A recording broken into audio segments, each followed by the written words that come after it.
এখানে প্রোগ্রাম করছে করার জন্য সব প্রতিপাদ মহোদয় কাউন্সিলর বৈদ্যবাড়ি পৌরসভার এই প্রশ্ন করবেন বাঙালির জীবনে ফুল মিষ্টি থাকবে না, এটা কি করে হয়? সর্বপ্রথম দেবাশিস দাস আমাদের প্রত্যেকের কাছে পরিচিত রানাদা।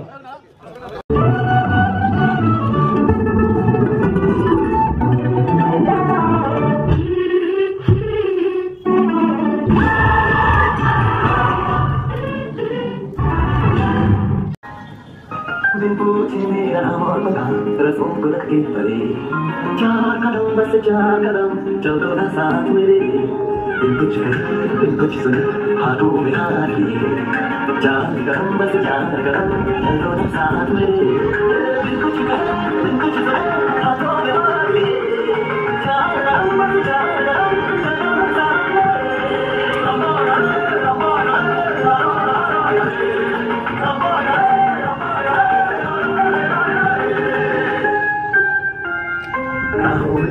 धूप सताए शाम बिताएंगे हम उठाकर फल पे चांद सजाएंगे हम चांद हंसी कभी फिर सुनाकर मुझको हंसाएंगे हम हंसते हंसते भी गुनगुनाते चलेंगे 4 कदम